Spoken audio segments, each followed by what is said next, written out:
jazz. We'll also be speaking now to Kelvin-Annan. We're going trending again, of course. And what's trending is fix yourself, fix the country, fix the toilet bowl, fix the garbage collection, fix everything. Yeah, if there was nothing to fix, nobody would be crying for anything to get fixed. But anyway, Kelvin-Annan is a life youth coach. He wants to talk about the general attitude of Ghanaians and the youth in the face of Fix Yourself and Fix the Country campaign. Where do we position our concerns? Amos Kelvin-Annan likes to be called Ganaba. And so, yeah. Hello, good morning. Hi, good morning, Kojo and Anaya. Yes, I suppose I should address you as Amos Ganaba, as opposed to... Yes, Atuganaba. Atuganaba. very, very nice to make your acquaintance, Atuganaba. And thank you for joining us on the Asasa Breakfast Show. Can I ask, when you describe yourself... Thank you for having me. Our pleasure. When you describe yourself as a life youth coach, what exactly does that involve? Well, I work with young people. I've spent 3 decades and 1 year investing in young people in terms of value-driven choices and decisions. Mm-hmm. I have also served within the church community, having served 16 years as Deputy Director of the Church of Pentecost. Mm. And beyond that, I have provided consultancy services for many church and non-church-based groups with respect to young people. Great. So this Fix the Country Twitter storm that has taken off over this weekend just gone is very much, it seems, a youth-generated cry of complaint, a cri de coeur, if you like, amongst young people in this country who seem to be just generally fed up of promises being made to them and wanting to see some action and less talk. Sympathize we all may with the source of the problem, but do you see the campaign as being really constructive in its intent, or is it just that people releasing anger and frustration at the way certain things do not work or do not work properly in Ghana? Well, thank you very much for the question. If we are to construct this conversation around what the president invited us to do, i.e. be citizens and not spectators, and 4 months ago he reiterated the same by calling on Ghanaians to continue to be citizens and not spectators. So with that said, any activity that is engineered by any individual to create a response in that direction will be fine. Because that will be a citizen's duty to ensuring that our country becomes what we all wish it to be. But you and I know that strong citizens, responsible citizens, committed citizens make the nation what it should be. However, now I had the privilege of going to Rwanda last year and facilitated a session there. And she found somebody in the conversation, asked her, what happened to a citizen who littered the street?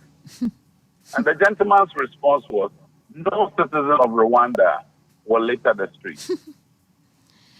When you contrast that with the attitude that we have experienced in this country, where somebody litters the street and you ask him, why are you doing this? Mm. Then he retorts by saying, what is Zoom Lion being paid for? So you see that there is the need for attitudinal shift in ourselves. So whilst we are fixing ourselves as individuals, invariably, we will fix the state. So both calls are okay. But I believe that we should get to a point where GSP admonished American citizens, don't ask what the nation will do for you only. Mm. If he didn't ask only, I'm adding the only. Mm. We should also ask, what are we doing for the nation? Mm. Mother Ghana is for all of us. Mm. You know, there comes up a groundswell statement that so there's a need for us to begin to ask ourselves, are we playing the role that is expected of us as citizens of the state. Because the Constitution provides not only rights, but also responsibility. Many times people would harp on their rights, but they do things that vitiate away their responsibility. Which brings me usefully to the question I was going to ask. For example, particularly from some of the celebrity type figures who have associated themselves with this movement, and there are honorable exceptions. Perhaps the gentleman called Kali J has just been very much involved in the organization of it, so hasn't spoken too much about the detail of what he precisely wants fixed. Somebody like Lydia Forson has recalled her own record, particularly in relation to things such as the Dum Sommer Stop campaign. I think she says about 6 years ago now. Time flies. But other people such as Ifya Odo, the miraculously named, other figures involved in the campaign such as herself, who are great youth influencers, just seem to be voicing a generalized discontent, as in, just fix it. Yvonne Nelson has said simply, Namakufuado, fix the country. Do you think the Fix the Country movement, such as it exists, it hopes this will definitely snowball, is just voicing a generalized discontent in the way, say, Occupy did in Western countries in the 2000s? Or is it likely to concretize around specific things? Do you think there's specific issues that young people want addressed? Well, thank you very much again. As long as this does not become incitement similar to the Arab Spring, we should not break bones about it. Now, the difficulty is to do with individuals who themselves have perpetrated activities that undermine the moral foundations of this nation, and yet would troll others on social media because they have the following. That would be painful. It is important that each one of us who have a certain segment of the society looking up to us, following us, point them to the right direction of responsible citizenship. Now, a nation is not only what it believes, it is also what it tolerates. I saw this in a Vad Yashem Holocaust Museum in Israel, written by a German essay. Now, the persons you have mentioned, I will take time after this. I've just come from a meeting. I'll take time to look at exactly what they are rating. If there needs to be a response, we will have to also respond, because citizens all have the same voice. No citizen is above any other citizen. And we all have a single vote. We also have a single voice. And nobody has a right to mute anybody's voice in a democracy. So to that extent, everybody must be given the opportunity to speak their mind. However discomforting it may sound, let us give them that right to do so. But that must be done responsibly, staying away from invectives, diatribes, insinuations, incitement, and name-calling. I think that this nation can be built without those kinds of attitudes and behavior.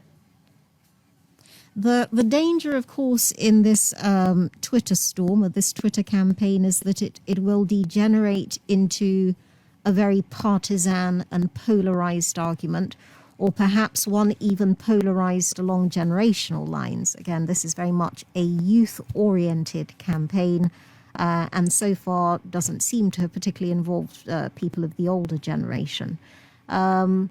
What is your sense? I know you say that you're going to examine this in more detail as the day progresses, but today is a big day of protest for Fix the Country. People have been instructed to wear black and show their anger at the state of some affairs in this country. What chances do you think there are of this getting beyond an argument that is going to be hijacked by existing actors in the country? Well, I understand that the gentleman who started this whole hashtag thing had warned that no politician should step into the fray. Well, unfortunately, they To that have done. extent, yeah, because you cannot determine people's response. And within the social media space, the best you could do maybe will be to either delete or block them from contributing. But beyond that, they could also take it elsewhere. But as long as it does not degenerate into insults and abuses and tap calls and what have you, I think we should grant people the space to ventilate. Because ventilation is very, very important for those of us in the field of therapy, giving people the opportunity to ventilate the heat within them is a very important one. And it does help a lot for social cohesion. Now, the challenge becomes where and how they choose to express themselves and what becomes the aftermath of their expression. Those who are also seeking to respond must be measured in their choice of words. They must be careful of what they say. Those politicians, faceless or otherwise, who may want to latch onto this and make mincemeat out of it, would have to be discouraged. And in this case, we have them for who they are, opportunists. And we shouldn't encourage opportunists to take advantage of this. It may have started innocently, but if it's not properly managed, can get into a state that will create an absurdity for all of us. So I would encourage the security forces and those in charge of our technology space to keep their eyes on the ball so that it doesn't degenerate. And where it is getting into proportions that would create tension and discomfort in the society, we cannot discomfort the society to comfort others. That's not right. We all are in it together, and we all deserve the same space.